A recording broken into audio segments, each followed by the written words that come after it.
Just how the folk and their coaching Sagana Air Kosono. You see, as a club like House Folk, they have to be up and doing. Because we are doing one way, but we now be a power struggle between those two men. And okay, Masokuna do a manager in terms of Ghana football, the pedigree also. He has done a lot. The audience at man a Okolegon City is at a time whereby another club no Skasem Ato pay, but was able to sustain them in the Ghana Premier League or the league with Kotoko. The Black Stars were handled being caretaker coach any day. But if you are the folk and right now you believe say the man in charge of the club and the Baka Watarano and the right man to lead the club going forward. This is the time also making sure say you will tell him say be a Bruno coach Abaka Watara or contract and twas Ebium, and this is not something new. How the folk and Atogbe Afede mama coaches bebre etimiako and the managers are no other folk supporters no all that rapport and all they were sacked. So both at the time no what did the FA Cup play twice. What did the Ghana Premier League, which is season I say about 3 or 4 matches. Now what drawn in and no lose will be. But other folk decided some air pound because no more G2 say where they want the club to go no. There's somebody 8 from Enko. But when those matches are no abona, not only the Stars abo, one got corner Craig Olympics and abo in those 3 matches no. But they decided to sack him because they realized say what they wanted no. Papa 8 and mom Okoye. Kenechi Ashuashi, at a point in time, he won a game against Inter also.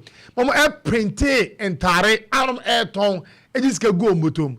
But these managers, when the time came, almost some they were sacked. Frank Newton Elliott, manager.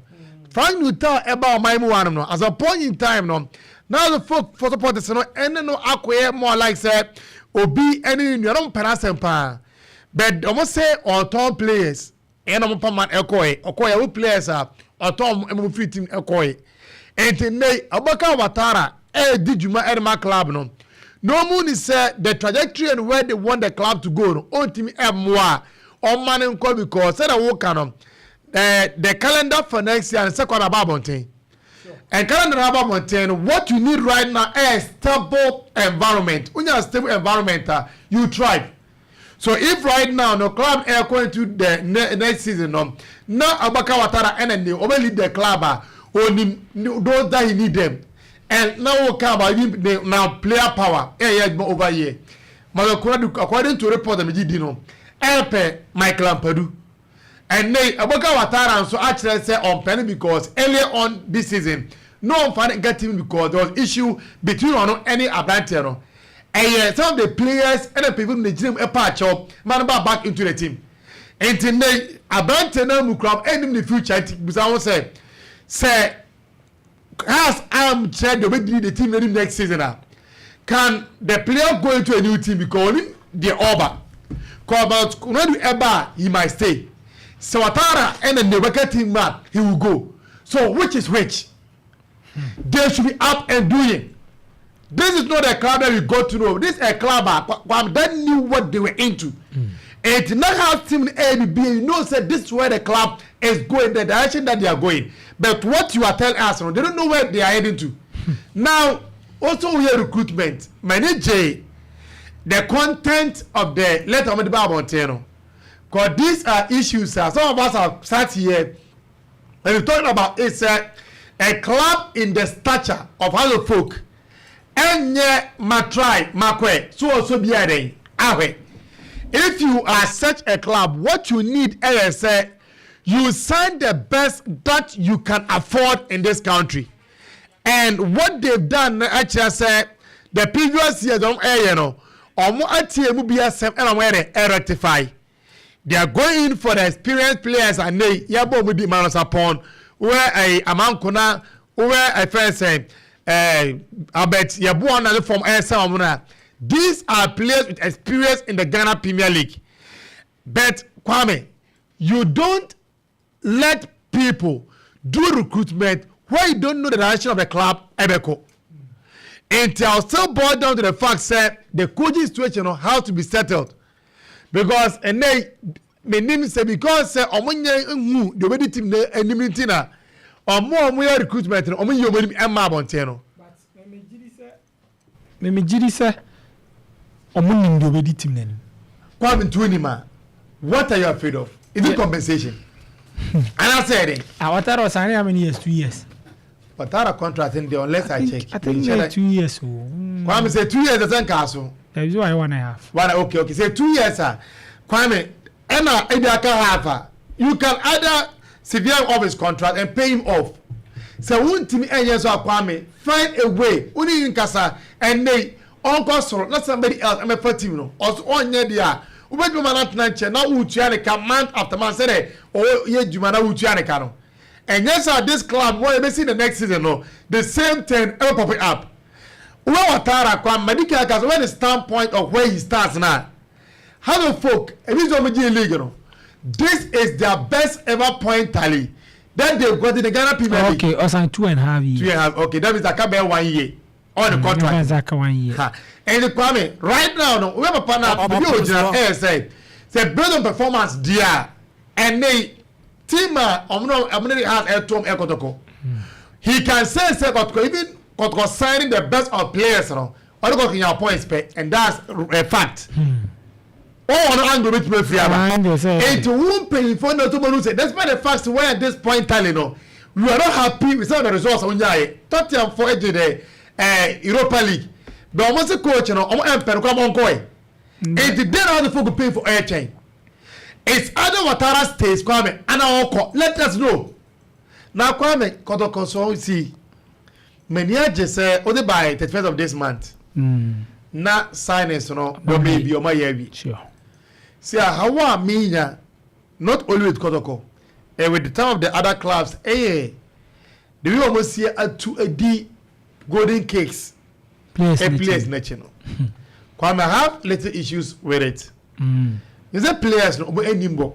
We saw them playing against Kotoko, against Hearts, against Kerala United, and against even a Trump Divisa. Your mom daddy in the FA Cup. But there are some players be on the mark. You have a free the environment no more any different environment. Or mother is different. Yeah, so in signing players, you know, ask yourself, say, dear mom, is special in that environment that the way. Because you will be paying. Okay, Bahama. Sure, Tamala Tamale City, no. Tachiman City. It is a Tachiman City, no. Kabo no ball at the moment. At some point in time, no, yet unbeatable. Or Jaball and Edge Airday on the ring play or come film. How was he a dazzle? Every players come near extraordinary. Kotoko people go find about Kotoko team no Kwame. Say who they be see. At a point in time, no also a of team here echo. In recent times, you have a lot of players, even Emmanuel Enchi here or by. For last season, Emmanuel Enchi Accra Olympics. I brought them a Jeffrey Kechia, not born here. Hey, where how about the no created by Accra Olympics? It was at the top day. What was Kono? He had not been able to replicate the same form over there. We have 8 players in a Premier League, no airport. And Sana, Omogot Kono. Omolit Tama, na IBA on. And who said these players now? Now we saw the Kwame. Ubeti and your side chair home na. Because so ba not the 1 year I'm fat no man akọ Kwame for so be any so. And for so be any so. Because players on my say yetie the instance you call different area station beginning no all those area team be tie no many agide. But what we know we can live on area do because of different factors altogether. Kwame what to kwa Kwabonte a different place there.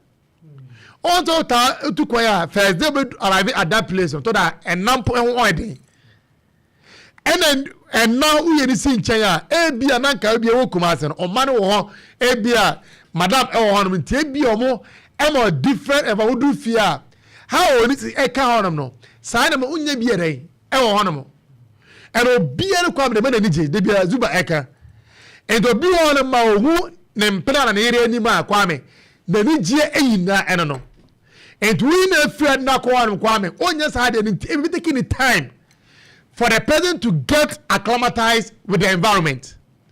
And this time no kwam wa nya make play na dey asa and play about first year na nkoye after 1 or 2 years now feels about the Madibah kosoro but recent years ye we Kotoko say sa brain kwame eni ho almost same players irrespective for Abrantano and Modimono after 1 year say nema ankoye a Abrantano enko last year you would see about 20 players na dey ekoye but sound say cause our players na nei ekoye if some of them had stayed and got another year and come and to me improve and I say obviously yeah they could have improved and then you're talking about signing and they already work on about 4 players and now my the say Kotoko foreign books but they want 6 players to add into the old players already but per reports and they did even 8-10 players a balance sana science da Costa Usu again not the fun ever one begin chance every team they will have to get time to dislodge whoever is playing in the first team and to start fighting one team and in the beginning now no man equalize a Canada wobo and if they are ready to do all those checks or balance a farmer in the beginning now come hallelujah no more banana fast I don't know per se as of my mother kwame nim class is scanning league but almost same player of the 1 year kwame no master man echo free FC no players echo omo cause omo entry fi omo za kwasama a different club omo cause on the mind alpha kwame we should learn from our past mistakes because the medical canon so Emmanuel Keke about beginning and fact that Abutere Yenyano, at some point in time, he was the best player in this country. And now Umar Sadiq also, Kwame Dosis called Kerala United no. Umar Bashiru. So go Umar Bashiru. All but all to know the Bopa. Oba the first year Samfa. And then o free team no kwano. They no kwano oh if Ghana league. At some point the club of Kwame team jibo the film Umar Bashiru sem. Ni na sa Abutere aha now but they end you so who said these young players now kwame say yeah obia papa den abanifie but who say who is never involving these kind of players now Kotoko team na kwame enye bad team because last season 1 or 2 things I think amwa ko all departments kwame Kotoko 2 in this country no so munya the technical directorate writer kwame only there's no club in this country. Okay. Why am I going to pin department? Why am I? Who are Ferry Kasari? Look at all the teams in this country. Bank of the team on starter and maybe a kind of folk. Our club bench. Not even Emmanuel Kobe of Gold Stars. But because and they come out of Bayern, where the height and how or that pole is there, and more often than not, coach epic keeper or so or branding. Another goal post him. We need to see the young boy for 1,000 when you oh. Benjamin Chum, we said because 1 or 2 but still a soccer player. And two of these people over there, right fullback, Lord Amu Kwame, where in this country will you go right to the bench? And the Lord Amu, you are trying to get another fullback to join over there. And they find Akwase Kwame we. Obeka wan ho, obeka batkasi edua. On knock on the doorstep of the Black Stars. Kusita backs. Ubeka wan Ablo, Harry Ansu, Michael Sefa, and Ney Kwame Samba on here. Even what we blame Poine. Aka. So this a team from goalkeeping department, defense, midfield, and with a team menu. I want the best midfielders in this country. Kwan Edientra, Emre, Anyamre. And Carlos, you want Yamra man command Koya, on the Kohira de Pan. Can right now, Abia money more than the last season of command damn money more at my defense club. And because you say, one, yes, send those play Kwame, and may air factor, and then also Kwame, the number of signings Kwame, for me it shouldn't be many. Ura baby a sit on Kwame, near replace it. So be Kwame, that department Kwame, man for me a man, and the cow esa, and then one book about Amwa honorable, and say you couldn't maintain Quadia. Get somebody or let me pen about that bench, and this woman you want man can come in and do the job for the club. Okay. And yes, sir, you're trying to be a Kwame, wholesale signing, yes, sign, 10, 15 players. Yura Kwame, and this can air by the Kwame. Yamwa Yura, nine sign players are team a year rather than say, yes, Sunny Bianke, nothing any players, a good man, but no money mono, sell a quiz. But I say, yes, I'm a club note next season, as I had this is in the view.